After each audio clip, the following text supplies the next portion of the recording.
Hi, this is Amy Whalen with Amy's Inklings, and today I'm going to do just a very quick tutorial on how to heat emboss. And what I'm going to emboss for you won't make much sense. It'll look odd, but it's the first step in creating this item, which I will be posting about later. So today I'm just going to show you how to do the heat embossing. So this is just a quick heat embossing tutorial. Alright, so I've started with some crumb cake, and as you can see I've cut it out with our top note die, which is getting ready to be retired. You can only order this I think until June 2nd, so we just have a few more days. So if you like the top note die and have had it on your wish list, grab it now. It's an excellent item.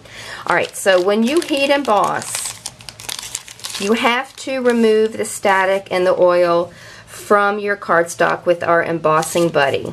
So I'm going to go ahead and do that now. Okay. If you don't, the powder you put down, which is kind of like when you heat emboss, it's kind of like putting glue down and then glitter and shaking off the excess. It's just a little bit different. This will make sense in just a moment. Alright, so when you heat emboss, you have to start with Versamark or some sort of pigment-based ink that doesn't dry quickly, and this is our pad, so definitely go Versamark. And we're going to be using the leaf frond from the Crazy About You stamp set. And it's kind of a larger stamp, so I actually put it on the table and bring my ink pad down onto it. But the Versamark is a clear ink and it's very sticky. And as I mentioned earlier, it does not dry quickly, which is what you want because you need a little bit of time to stamp and then get your embossing powder on it. Alright, because I know my flower is going to go here, I'm going to kind of stamp around it. As I mentioned earlier, it's really not going to make sense what I'm doing because by itself it's not very pretty. Alright, you see that? Alright. Depending on the cardstock that you're using, this Versamark ink can be used just like that. It creates that watermark effect. Some cardstock is not quite dark enough to so that when the Versamark ink dries, it's not as visible, or maybe the cardstock's too dark. I'm not really quite sure. This cardstock would work though because it's keeping the color quite nicely. You're probably thinking, what the heck are you talking about? Hopefully this will all make sense when I'm done. Alright, so there's that. And as I mentioned earlier, this doesn't make any sense at all design-wise, but it will when I finish that other project. Alright, so we've done our embossing buddy, we have our ink, and now we're going to apply our embossing powder. This I want to do in clear. This is our clear embossing powder. I find it's easier to put it in a container like this and kind of spoon it over the card. And like I said earlier, this is kind of like putting glue down as a child and then sprinkling glitter on and shaking off the excess, except this time it's embossing powder. And you want to make sure there are no stray marks because whatever is there when you heat it will show up. I like to flick it. I'm going to do that off camera. Okay, so now we definitely need to remove the powder. This is our heating tool. It's very hot. It's much hotter than a hair dryer. I hear quite often, can I use my hair dryer? No, that's not hot enough. It makes a lot of noise, so I'm just going to do this without talking.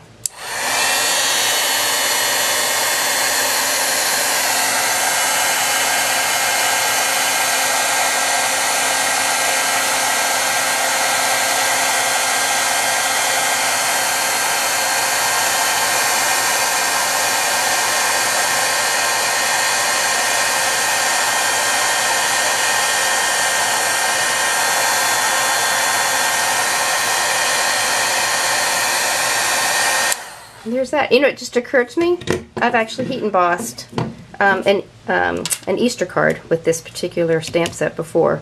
Alrighty, so now I want to actually put my monogram, W for Whalen, over here, but I'm going to emboss it in black. And we're going to use Sophisticated Serifs. If you're familiar with my blog, you know that I love this stamp set. I use it quite often, and you do hear me often say, I love this set, or I love this color. I love this DSP, but I really do love Stampin' Up! Product. Okay, so I put the embossing powder down again, or embossing buddy, just to eliminate any static that might be there, or oil for my fingerprints. Alright, I'm going to cover this pad up, and this time again we're going to switch to black. And here's my black.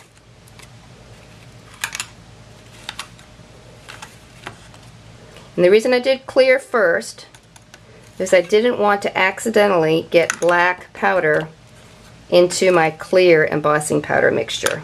So I'm going to flick it. That looks pretty darn good.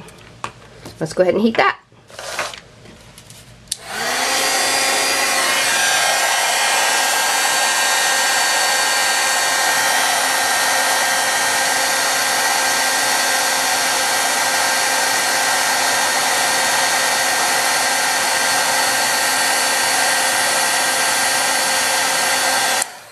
And that is it.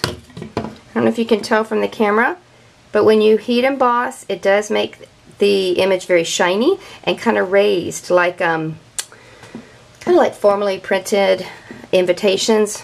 You can kind of run your finger over and you can feel it.